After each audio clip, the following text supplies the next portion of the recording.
Hi, everyone. Welcome to our Women in Leadership meeting for Help USA. This is our third quarter 2022 meeting. My name is Missy Flower. I'm the Chief Administrative Officer of Help USA. And today we're really fortunate to be joined by our peer organization, Volunteers of America, Greater New York. As part of this meeting, we've invited them to join us today to have a conversation with Myung, the Chief Executive Officer and President of Volunteers of America. So really fortunate to have everybody here today. So just for those of you who aren't familiar with our Women in Leadership group, Help USA is we provide transitional housing and permanent housing support for folks in New York and 5 other states. And Women in Leadership is part of our diversity, equity, and inclusion initiative at HELP. We are an employee resource group that provides a safe platform for Help USA women to confidently explore their own growth and development by uplifting one another. We generally meet in a large group setting quarterly. And as I mentioned, this is our third quarter meeting for 2022. I want to welcome the Women in Leadership folks who have joined us today, and also those participants from Volunteers of America. We're so happy to share this time with you. Today, we're really fortunate to be speaking with Myung, President and CEO of Volunteers of America, Greater New York. Myung joined VOA-GNY as President and CEO in 2020 with extensive leadership experience across the nonprofit, government, and private sectors. Her deep dedication to anti-poverty work that aligns strategy, action, and impact includes her previous role as the inaugural Executive Director of Cities of Service, a global nonprofit organization founded by Mayor Mike Bloomberg to support engagement between local elected officials and residents, especially those living in low-income communities. So a lot of intersectionality with what we do. In her prior role as Deputy Commissioner of New York City's Administration for Children's Services, she oversaw the $1 billion division of early care and education that serves over 100,000 children living in poverty. Myung serves as an advisor to nonprofits and to organizations working to strengthen democracy.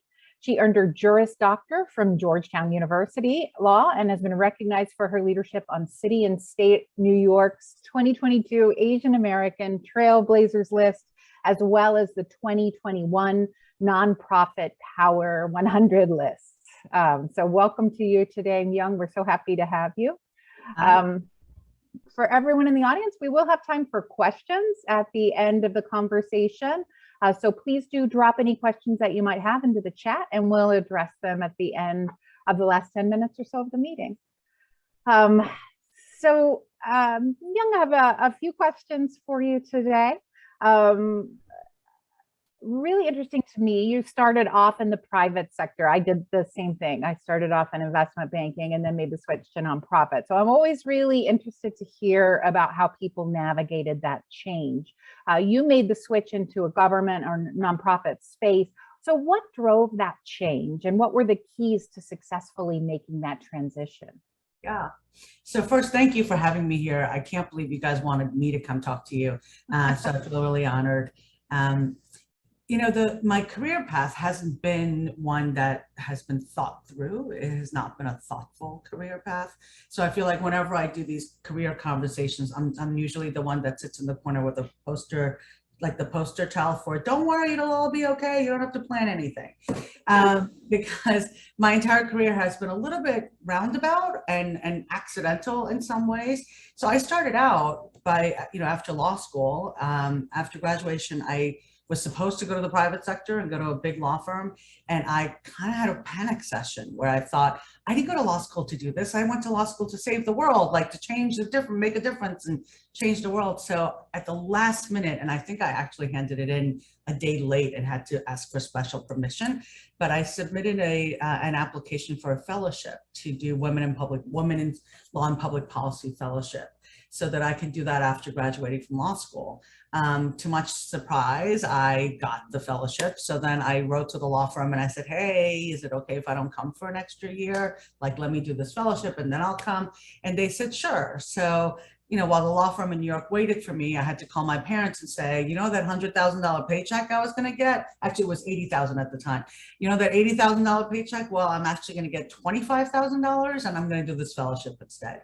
And the only way that they were quieted down or able to speak again was me saying, it's God's work. And then they were like, oh, that kind of thing.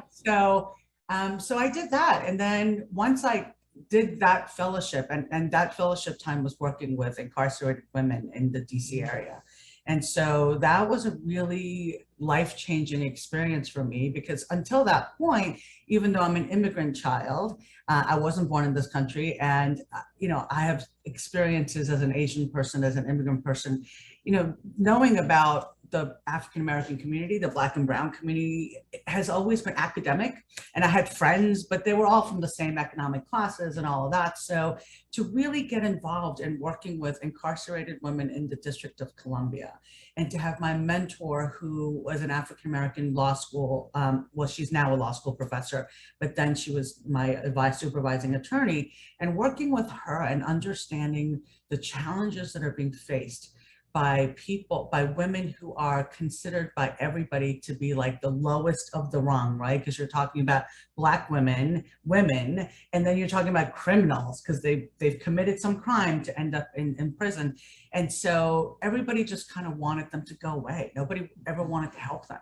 And so for us to be there working with these women and to give them a sense of like support and to be there for them, that was a really eye-opening experience for me, and also for me to learn how I can work with a different community than mine. And not that I had ever really worked with the Asian community, but for me to go into an entirely different circumstance and a different world, and to be able to be fluent in that language. My mentor Brenda was just so helpful, and she's still one of my mentors, and just allowing me to be who I am and to be able to come through and to be able to connect and to really be able to call these women who were, incarcerated and had never met me, that by the end of the time I had worked with them and they got out of prison, and that I was the first phone call that they would make, and that I would be their sister. That was a really impactful experience in my life. And then, and then I kind of like did this kind of thing where I went to government, I went to do this, and I went to the private sector, wanted to make some money. And then eventually I landed in New York. I moved from DC and back in New York. And I was working at Major League Baseball, of all places, on the online side, and doing online sponsorships for all the teams and the league. And I got laid off in 2009, I think it was, when the Great Depression, the Great Recession and the dot bomb. And so I got laid off, and I was fortunate to have about a year's worth of severance pay from them. So I decided, you know what, let me take some time and think about what I want to do, and is making money what I want to do? And if so, what do I want to do making money? Or do I want to like make less money, but do something more meaningful? And so I really just took the time, and I kind of, worked out for only time in my life where I worked out regularly, I think. And then, and I started to volunteer.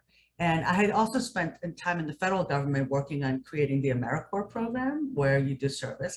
And so that was working under President Clinton and creating that program. And in that time, I really found happiness in my life, in that I was creating something, and I was able to get other people to support other people, connecting folks to one another, and creating opportunities for young people who are the AmeriCorps members primarily to support their own communities. And what does that look like? And how do we make sure that that sense of community members helping one another is something that we can sprinkle all across America? Like, that was what I kept thinking about. And it was one of the best times, because I got to play like, ooh, how do we do this? And what do we do? And be an entrepreneur, but at the same time, make it for those communities that we cared about. So anyway, so when I was laid off, and I was thinking about when was I the most happy in my career, and what do I want to do? So I was working in a homeless shelter, and I ended up working with it was the Partnership for the Homeless, and they had shelters in churches.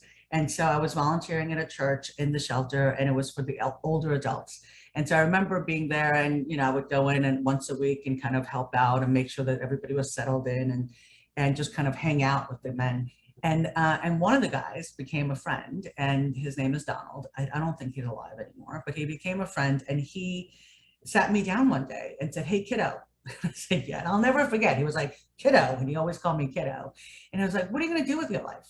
I said, "What do you mean?" And he said, "You can't volunteer forever. You got to get a job." And I was like, "Okay." And I felt like I was like talking to my dad, who wasn't my dad. And so I said, "Well, okay." And he said, "Well, what do you want to do?" And I said, "I like what I do here, and I like helping people." And he said, "Here." And he writes down the name of Arnold Cohen, who at the time was the CEO at the Partnership for the Homeless. And he says, "Go talk to him and tell him I sent you." And I was like, "Okay." So I didn't go to Arnold, but I did go to the HR, Jerry, who was the HR guy at the time. And I said, "Jerry, I volunteer, and this is my resume, and here's what I do." And at that time, it was mostly either doing legal work or having done some business development work in the private sector. And I said, "So here's what it is, and here's what I do, and I'd love to work here. Do you think that there are opportunities?" And it just so happened that there was a job in an to run a program called Furnish Your Future. And that was a program way back where you would provide furniture for people who were moving out of homeless shelters and into their own apartments. And so we would get donated furniture and give that to families, and we would deliver the services. And so essentially I was running a retail store, but without getting, money for it. So we had a warehouse in Brooklyn that we had in Dumbo at the time when I first got there. And we had like a trucking company that worked with us. We would pick up donated furniture, bring it back to the warehouse, and then deliver it after the clients would get what they want, and then send it to their clients' new homes. And that was how I did it, because what I did was to take my experiences of knowing how to talk to businesses and how to bring in revenue, but it was in-kind donations at the time. How do we bring in in-kind donations, and how do we create programs to help the clients who are leaving shelters, and how do we make that experience one that they would enjoy and feel dignity in doing it? And then deliver the furniture as if we were really running a store, even though they're not paying for it. So it was so much fun because I know how to shop, and I know how to be a shopper, right? And so I was like, I want this experience, and we should have that. And then I thought, you know what, we shouldn't just take this like rundown couch from people. We're changing the rules. So if I have a rip in it, we're not taking it. We're not spending our money picking up ripped couches to give to people just because they're poor. Like they should have nice things. And so we decided to like create different policies, and we got relationships with Crate and Barrel, and they would donate a lot of the stuff that had like a little scratch that nobody wants to pay for, but I would definitely take it myself for free. So we had, and then we also had to move the warehouse space. I had to use my business negotiation skill sets to get the trucking company and the warehousing and the landlord. So it was a lot of bringing my private sector experiences as well as the government experiences into the nonprofit space. I just really happened to luck into that job at that time. So I think a lot of it is about timing, but also Donald, God bless Donald. If it wasn't for him, I would have never gone to start this whole new career. Amazing. We all owe Donald a debt of gratitude for having that conversation with you. So you were also named, you talked a little bit about the entrepreneurial spirit, and I feel like there are a couple of places, particularly in your career, that it's obvious that you've had to have that. And one of them was when you were named the first executive director of Cities of Service, which was in January 2014, a new nonprofit that was supported by Bloomberg Philanthropies. So what was your approach to managing an organization that was experiencing enormous growth, but also brand new and a lot of change? How did you, what skills did you rely on to successfully lead your team through what was probably a really crazy period of time?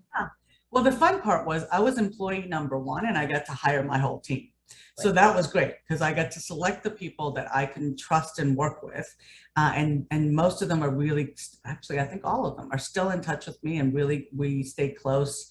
And some of them have become like family because we were together for 5-6 years, and we built this thing together. So it's about having the right people with me and knowing what my weaknesses are, where my challenges are, and what my strengths are, so that we don't have 5 little people that think like me running around, but that it's people who think differently than I do, and people who bring different things to the table.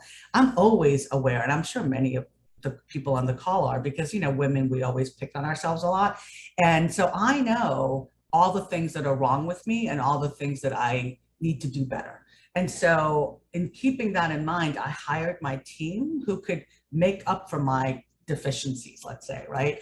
And so we built this team, and the way that I always think about, and it's like social entrepreneurship or intrapreneurship, because I don't really go out and create a whole new organization. I always find myself within an organization helping to improve things or change things or pivot or do some sort of transformation within an organization. And what I did there was really to look at, here's a program that Bloomberg started when he was in City Hall. And it started to, have membership across the country with different mayors doing this work. But what are we really trying to accomplish? And is this really truly just about volunteerism, or is it about community engagement? And is it about what the mayors are looking to do is to solve problems in their cities? And how do we help? And initially it was, mayors are looking to volunteers to solve problems in their communities. And we looked at that and said, well, what are we really trying to do? It's not just about the outputs. Well, what's the outcome? And the outcome is that people are trying to connect, mayors were trying to connect to those communities where are traditionally seen as problems or the service recipients. And they really wanted to engage those residents to work with the city to solve problems in their own communities and to be able to empower people. And that's civic engagement, it's community engagement. So what we said was, we're not a volunteer organization, we're a community engagement organization. And what we do is to help mayors do that in their own communities and to do it in a way that is different, because usually when you do civic engagement and community engagement, it's always people who are the loudest voices, and it's usually the wealthier, whiter people who have time, they're retired, they have time, etc. And what we wanted to do was to say, how do we get that mom who's got 3 jobs and doesn't have time to even think about connecting with city officials, but has ideas about how to improve her community for herself and for her kids? How do we engage that mom? What do we do? And what are the right ways to go about doing that? And so we really created this almost consultancy model along with giving out funding to the cities to make that work possible. And it was so much fun to see the mayors and the city staff members with their eyes go, oh, this is what we can do. And seeing the potential of really working with our communities and seeing the potential of the communities rather than the problems in the communities. And so that's what we did for about 5 years. Wow, that's some exciting work. I would imagine. It really was. Yeah. Very exciting. So you moved from there to VOA. What appealed to you about the role at VOA, and how did you, so you inherited a team, I'm assuming. How did you build relationships with the people who were there, and how did you assess and prioritize your first set of strategic goals or initiatives? Yeah. The board was pretty clear about what they wanted to see and what they wanted to see changed and what they didn't want to see changed.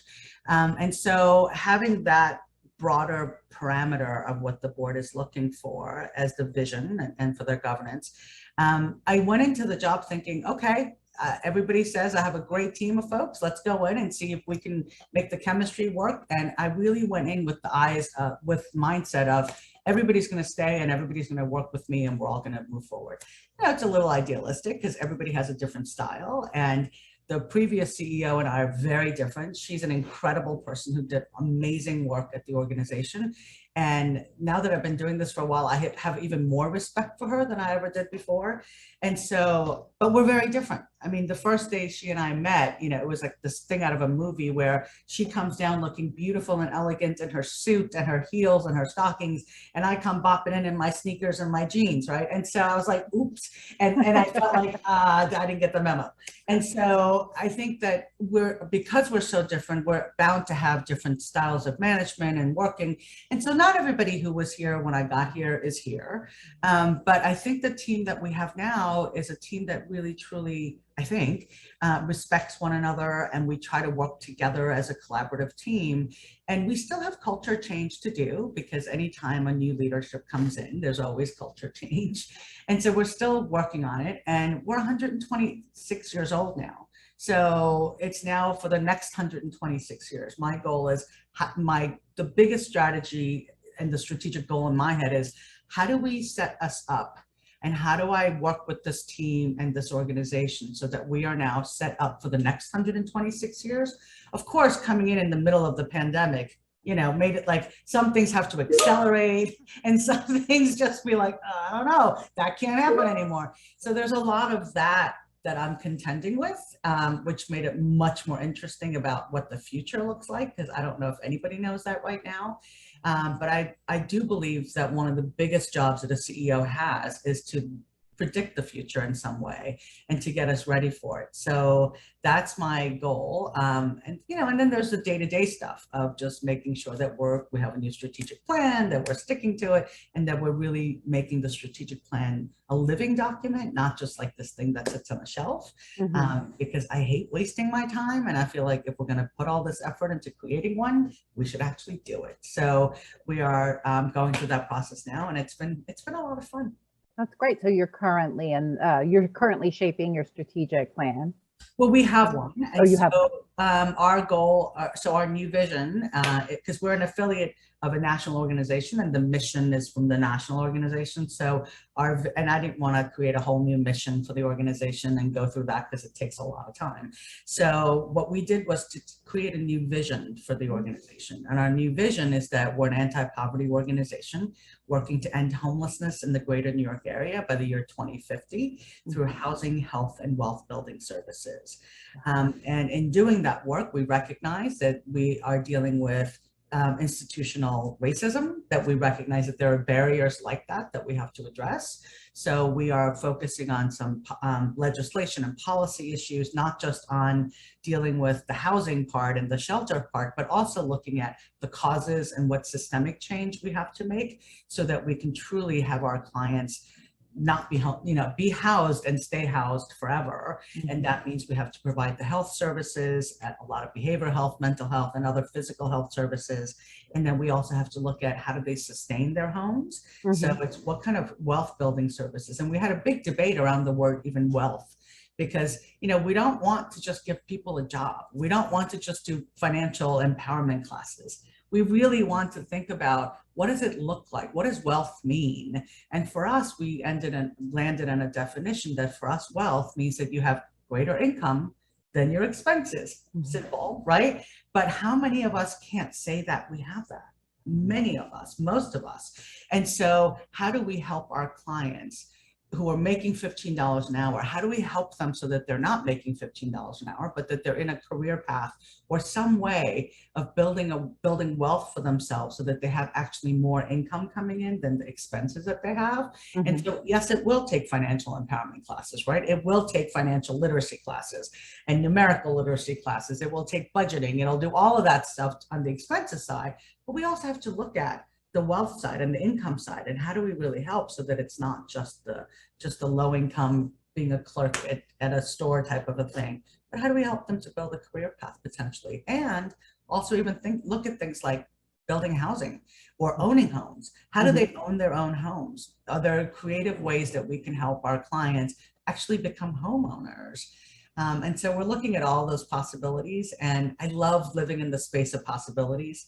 I hate being like with my wings clipped and feeling like there's only just scarcity. And we all live in this world, right? Because we're government contracted organizations. We're always like, well, we can't do that. We can't do that. We don't have time, we don't have money. And I'm always like, no, let's not worry about the money right now. Let's think about what we need to do, and then we'll figure out the money somehow. Because like you just kind of manifest, and then there's the possibilities. And once you live in that world of possibilities, it's hard to go back to the scarcity. Yeah, that's such an astute observation. I completely agree with that. I think I want to ask this question, like kind of leads into that idea of, being government contracted. So you've taken a really, and this is one of the things that that really drew me to want to talk to you today, is you've taken a really firm stance on some important issues for our space, including calling on the state to commit $250 million in funding for the Housing Access Voucher Program, and also your work on improvements to New York City's contracting processes with nonprofits, which has been an enormous pain point for all of the partners. It still is in our space. So. And I think that's honestly, I just think that that's a tremendously courageous place to come from. So I wonder, how do you approach situations where you need to disagree with or challenge important stakeholders in your organization or outside of your organization like stakeholders that, that are really important to the health and well-being of your organization? How do you challenge them? And how do you balance your need for their support with your need for them to change? Yeah. So, the way I see it is none of this is personal. This is all business. We're running a business. And so let me run my business. And this is what I need to run my business, right? So, and the government folks are trying to run their business. And having been at the city and having gotten yelled at by all the nonprofit contractors that work with us, and having had to justify and put out policies that I necessarily would not have done as Myung, but I had to do as the government employee, right? Having been on that side of the house, I know that the people that we're talking to in the city side don't necessarily agree with everything that they have to do. There's always somebody else. There's OMB, the big bad boogeyman in the room, right? So there's OMB, and then there's all these other folks who have their own agendas and their own missions, and they're all trying to do their jobs. So we're all trying to do what we think is the right thing to do. So it's my job as the CEO of an organization that has 1,000 people across the city and Westchester and New Jersey to say, like, you're not paying my people enough, and I can't go ahead and raise money. We're putting out like $1.6 million, I think, and I maybe have the number wrong, but I think it's 1.6 every 2 weeks, every pay period, right? I can't go raise an extra $150,000, even, well, no, it's more than that. Because one of the first things that I did when I took the job, even before, was I looked at the board members who were interviewing me and said, I bet you have people getting paid different rates at different programs because they're on different contracts, right? And they said, yeah. And I was like, how do we fix that?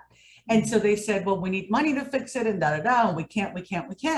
And yeah, we can't because of certain things. And so I want to figure out, how do we fix that? So am I the voice at the table at those procurement meetings being annoying and saying, I want a master contract. Let me do my thing, right? Like, just being annoying, but at the same time smiling and saying, like, it's not personal. I still like you, and we're still who we are. And I don't think you're an evil, bad person, but this is what we have to do.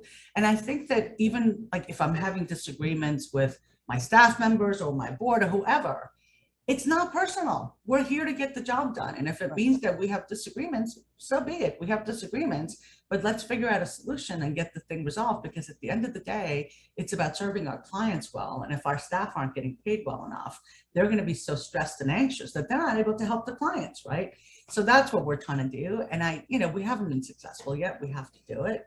So there's so much more work to do. And I think that one big part of what we're trying to do at VOA is to think about, like, and the mayor talks about this too, and I think it was Desmond Tutu that initially started talking about this, but you have the baby that's drowning, that story about the baby drowning at the bottom of the river, and everybody's saving the baby at the bottom of the river, and somebody goes up to, like, runs out of that group, and people are like, where are you going? And then the guy's like, I'm gonna go see who's throwing the babies into the water. We got to figure out, like, how do we fix that? And so we have to go upstream, and we have to figure out, and that requires policy changes, that requires process changes, things that people don't want to talk about, but we have to do. And so that's where I think we can say, hey, let's do this. I mean, there are times when I will text message some people in the city and say, hey, and sometimes it'll be a, hey, I hope you're having a good day text. And other times it's like, I just want to let you know this is what's happening here. And is this really what you want to see? And so you kind of manage it on the day and depending on the issue. And then there are other times when I write my nasty emails, right? So it just really depends on the relationships, but it's all about people having those relationships and being confident enough to be able to say, it's not personal. It's about the work. So that's how I approach it. Great, excellent. The next few questions are going to deal with you and your leadership style and the way that you approach leadership in general. So the first question that I have is how would you describe your leadership style? What qualities, and to that end, what qualities are you looking for when you look for emerging leaders on your team? Which qualities are you valuing the most or identifying as, oh, hey, that's really special? Yeah. So I don't know how I would describe my style as a leader. I just know that I am who I am. And so I guess people would call it authentic. I can't help but be me. And so there are days when I wish I wasn't me and then I can do something different, right? Because like there are things that I don't do that well that I wish somebody else would do. But for the most part, what you see is what you get. And I am going to be the person who may slip up and make a mistake and go, oops, I made a mistake. I am not the perfect leader, but I am always going to try. And I think the biggest and the most important thing for me is that I would never, ever throw my staff under the bus. I have worked for people who do that. And I think it's horrible. And I think it's just poor, insecure, whatever. And I'm not the most confident person on the planet. I may seem like it and I may act like it, but I'm not. And so, but would I throw my team under the bus? Hell no, never. And so would I always be the one to say, terminate, like fire me and don't fire that person because it's my bad doing, because I'm the leader. And so that is something that I do look for in other leaders, is that are they going to stand up for their people and can they get followers as a result, right? Because you can only lead with people that are coming with you. And for me, it's you give me your best and you give me your all and what we have to accomplish to get the job done. And if you do, I am here and I will always have your back. And so I think that kind of relationship for me is the most important. I don't know if that's the best way to be a leader, but that's just how I am. I think you're right when you say that that's a very authentic way to lead. I love what you said about you can only lead people who are willing to follow you. I think that's such a keen observation and really important. And I think a lot of people don't grasp that until they've already messed up a couple of leadership opportunities, by trying to muscle people into doing what they need them to do. So thank you for that. That's really good insight. And the people that I have worked with who I have thought were great leaders in themselves, even if they were not in leadership positions, they all are still in touch with me. Like when they're looking for their next job, they write me and say, hey, can I put your reference down? I'm like, absolutely. And so there are people now all over the country who I have worked with in various capacities that still will be in touch and say, hey, I sent this person over to you, or I'm thinking about you here, or I did this and I thought about you while I did it. And I'm like, great. And so I think that's what I want to do, is to be able to just have lots of people who I'm helping to grow and just continue to do what their passion is. Yeah, that's so gratifying, right? To see the folks who you've worked with succeed. I completely agree. Yeah. So our Women in Leadership group is piloting a mentoring program. And I have heard you mention your mentor. So my question was, do you have or have you ever had a mentor? But could you tell us a little bit more about your mentor? How did you find them? And what impact does that relationship have on you? And also, have you ever been a mentor, and what positive things do you see as a result of being a mentor? Yeah. So I definitely have had mentors, whether they knew that they were my mentors or not, right? So there's a lot of those people where I'm like, I don't know how to ask them to be my mentor, so I'm just going to keep asking them things and then they'll help me. And they have. And I think human beings generally want to be helpful. I think, there are some of us who are just downright nasty and they should not be out in public, but most of us want to help people. And so when people ask for help, most of us want to make the time to do that. And so I've had many people that I thought, that person's really doing that well. I want to find out how. Like I work with this woman who is my COO, and she probably doesn't think of it, but I consider her to be my mentor because there are many things that she does. And I think, she does that so well. I want to watch how she does it and see how she's doing it. So I don't say to her, will you be my mentor? She reports into me, but I think of her as my mentor in many ways. And there are other women in the organization. We have a whole ministry group because we're set up as a church. And there are many women in that group that I think, oh my God, that's so beautiful, and how they phrase that and how they frame that. And so I'm learning constantly because nobody taught me how to be a CEO. Nobody taught me how to be a leader, right? They should. And some people go to business school. I went to the wrong school. I went to law school. And so I just kind of pick up things along the way and say, that's what I'm seeing. And whoever is able to teach me things, I see them as my mentors. Brenda is, she wasn't my formal mentor, although I've told her that she is my mentor. She was my supervisor at the National Women's Law Center when I did my fellowship. And she is just the coolest individual ever. Her name is Brenda Smith. It's Brenda V. Smith, and it's professor at American University Law School. And she works with, and she has devoted her life to working with incarcerated women. And she is so brilliant, and yet she is so down to earth. And I think watching her gave me the courage to be me in who I am, because my first real boss, and it was Brenda out of law school, she wasn't like this, we have to be this way because this is who we are. Here's this African-American woman working at this National Women's Law Center, national policy organization, and she is working with incarcerated women, which was different than what everybody else was doing in the office. But she was the most genuine and authentic person, and she would come dressed in the coolest clothes.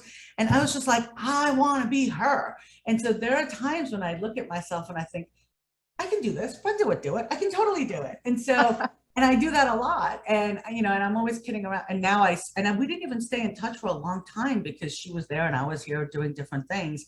But we connected again on Facebook. And so now we're always like joking around on Facebook. But what I say to her is like, you should do a blog and how cool you are. Like, you're just cool. And she really is. And I can imagine how her students must love her. And she's probably mentoring many, many people. But the most important thing she taught me, I think, is to be who I am and to be as authentic as I can be about who I am, because people can smell BS like they can smell it, right? And especially when you're working with communities and different communities, et cetera, they can just tell that you're full of it if you're coming in as somebody else. And so she just taught me that I just have to be me and go in and make my mistakes and do the right thing and ask people to teach me if I don't know. And she's amazing. And so what I try to do with other people, and there was one young woman who I worked with, and I think she was like employee number 2 or 3 at Cities of Service. And she was 24 or something when I hired her. And she is one of the smartest people I know, and one of the most poised, smart, like unbelievably together people I've ever met. And I always said to her, you're going to run for president one day and I'm going to come and campaign for you. And so she is just amazing. But when she left to go to grad school, and I was so sad that she left, but she was going off to grad school and now she works at Google and does something amazing. But she wrote me a note, and I still have it somewhere. And in the note, she said, thank you for showing me that you can be your bad self, right? I won't curse because I don't want to offend people, but I do drop that. She said, thank you for teaching me that it's okay to be your bad something self, to be a leader as a woman in this world. And she said, and that will always stay with me. And I thought, oh my God, that's like the greatest compliment anybody can give me, that she watched me be me, and that gave her permission to be her. And so that's one of the benefits that I've had of being a mentor, is that I've now watched her grow, and she's growing and she's doing amazing. And I hope she runs for president because she would be amazing. And watching all of that and knowing that I even had a little piece to do with that is so gratifying. It's really just heartwarming. And on bad days, I do pull out that card and say, where's that card? Awesome. That's great. So my final question, and for those of you who have joined us, if you'd like to drop any questions in the chat, we'll transition into a Q&A session in just a second. But so you're talking a lot about emerging leaders and the people that you've seen and helped grow them. What advice would you have for emerging leaders in your organization? What advice would you have give to them to help them along, or to give them hope in such crazy times? I think it's so there's a few things. I think fear holds us back. And it's fear of a lot of things, right? And so I would encourage people to try to put the fear aside. Not that you shouldn't be afraid, because the fear is there for a reason, right? There's something that's telling you to be afraid, that there's something that's there. So be mindful of it, but don't let that stop you from doing something or asking for something or trying to advocate for yourself. Because I think that this is something that, and there's research on it, that like women don't apply for jobs because they think they're not qualified, and men will apply even if they're not because they think they are, right? There's that whole research that's been done. And I always talk to women about that and say, that's your fear stopping you. Like, don't let somebody else don't let yourself turn you down before somebody else will. Like, just do it. And even if you're not sure you want it, go for it, and then get it, and then decide, I don't want you. That's okay. So like, don't let the fear get in the way. And then the other thing is just about being as genuine as who you can be, because at the end of the day, it's going to be hard to live with whoever that alternate being is that you've created for the workplace all the time. And I know that there's a lot of like, the switching that goes on, right? And we've all had to put on a certain face when we go to work. I've done it. I still do it sometimes when I go into meetings, but it's really hard. And so it's exhausting to be somebody else. And I think that the pandemic and the world where we are now, it's giving us a little bit of that permission to do that. I would say, let's just take this opportunity and let's not let that go. As women in this world, we are, I think, smarter and better at what we do than many of the men that I see. There's like, the great mediocrity of men that are out there leading the world.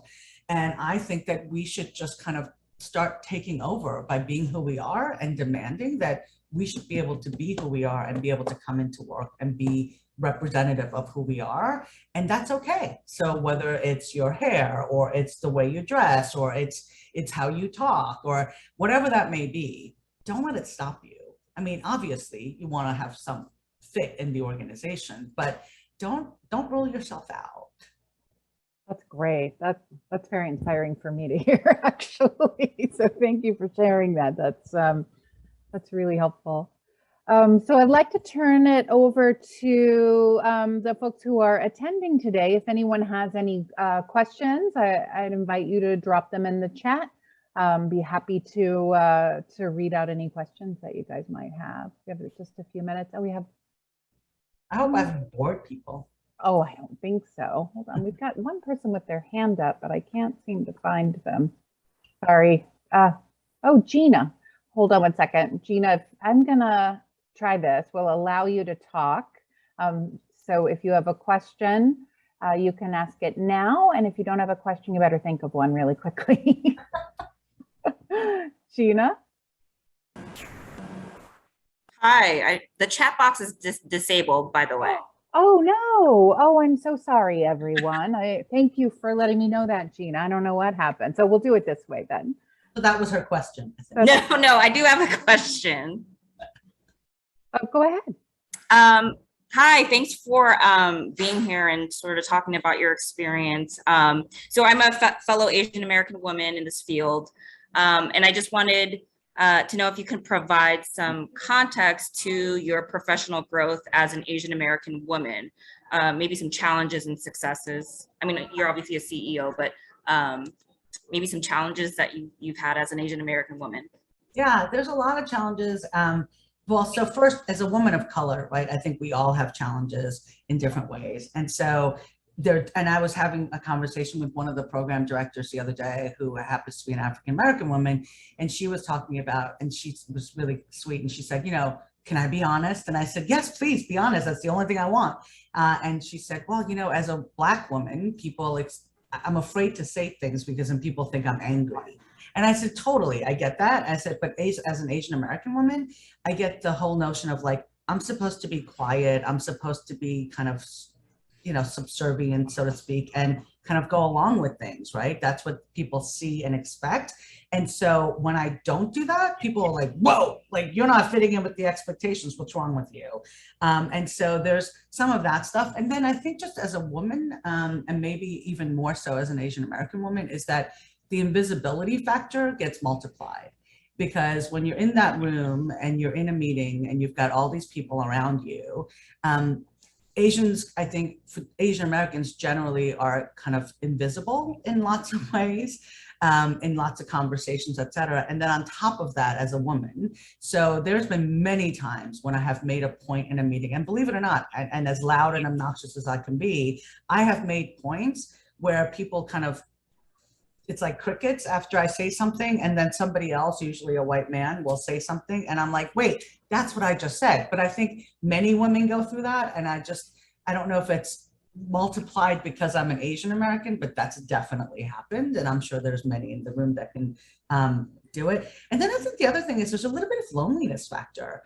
Going into the social service world, there aren't that many Asian American leaders doing work in the social service space where the clients we are serving don't look like us, right? So if you look across the nonprofit space, there are many, many Asian Americans who are working on causes that are, quote, Asian American causes. And then there are many, or they're now looking to bring in more brown and Black people who to lead issues that are, quote, brown and Black issues, right? But the way I see it is like, are there really brown and Black issues and Asian issues? Like, if we're talking about racism, I get it. There's people that are impacted greater than how I've been impacted, and our experiences are different. But why can't I work on that issue? And why shouldn't I be able to work on that issue? And so I think some of that is like the conversation I have in my head, and I still haven't decided if I should be doing it or not, because there are people that have said, what do you think, you're a savior to Black and brown people? No, I think I'm just here as a human being trying to do the right thing in the world.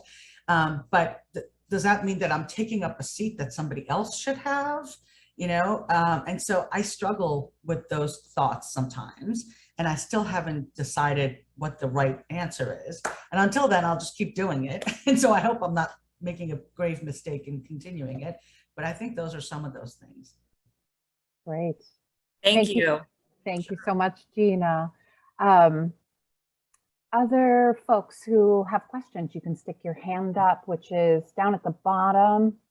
You should be able to put raise a hand, and I'll be happy to unmute you so you can ask a question. I did want to ask Myung, this is an unscripted question, but we've been focusing a lot in Women in Leadership on self-care, and how sometimes as women, it's a little bit harder for us to, you know, focus on self-care as women leaders, and that balance. And I'd love to hear a little bit about what you do to keep yourself steady, and when you have the pressures of such an important role as you have. I don't. That is the answer that a lot of us have.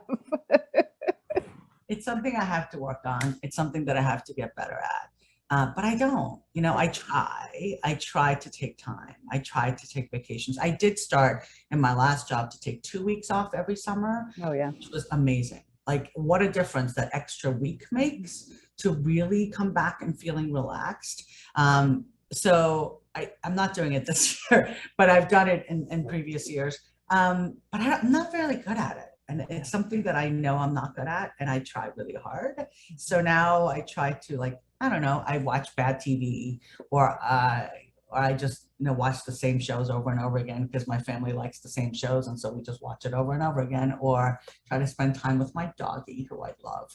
And then I would say my child, but they don't want to hang out with me because they're 15. So, you know, that's that.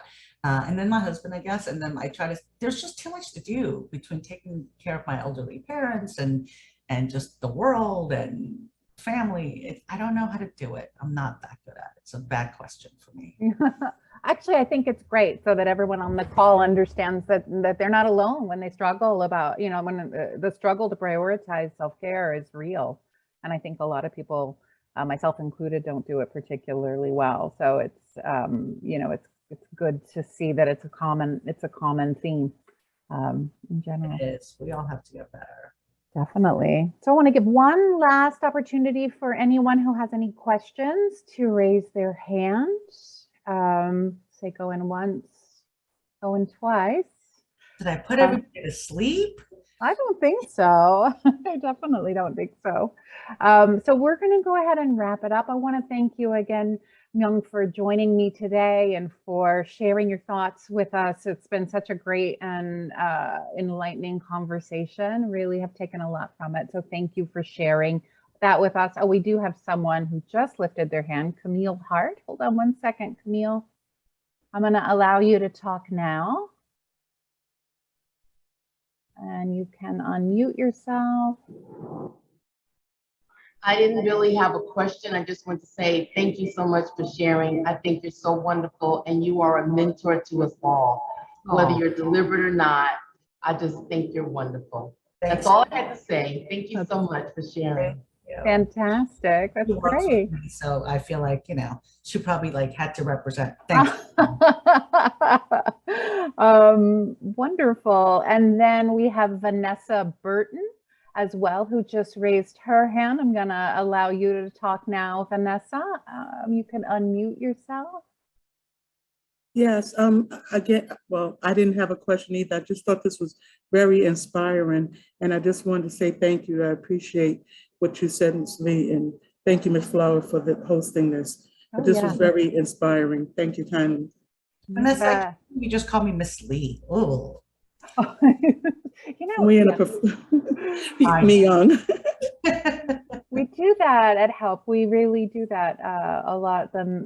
Yeah, we do that. We need to hear these empowering speeches a lot more. Yeah, we Thank do. you. It's really helpful. Thank you so much, Vanessa. And then Michelle Koehler, who's from the Help USA team. Michelle, I'm going to allow you to talk. You go. Oh, what a Thank you so much. Oh, I'm sorry, I didn't hear you. great. That's a great smile in that photo. Thank you. Well, I just wanted to say thank you because I too found this very inspirational. Absolutely, you didn't put us to sleep. The chat was disabled, so that's why you didn't see a lot of activity in there. However, you shared some really important things today, and I wanted to say thank you. It's very inspirational. Thank you for having me. Great. Well, I think that'll do it for today's session, but Myung, thank you once again for joining us today, and thank you for everyone from VOA who joined and from Help USA. Really appreciate your time and your engagement in this great conversation. Thank you so much, and have a wonderful day, everybody. Thank you, Missy. And if you want to give out my email, please feel free. Oh, I sure will. Yeah, I have an open email box policy, so my team members from across the organization email me all the time. Sometimes good, sometimes bad, but they do, and I respond to everything. So excellent. I'll distribute that, and also I made a recording of today's session, so I'll be distributing that to all the women in leadership folks, and I'll send it to Tamara as well, and you guys can feel free to distribute it to your team. It'll be my mom. That's it. Mine too. Bye, everybody. Thank you.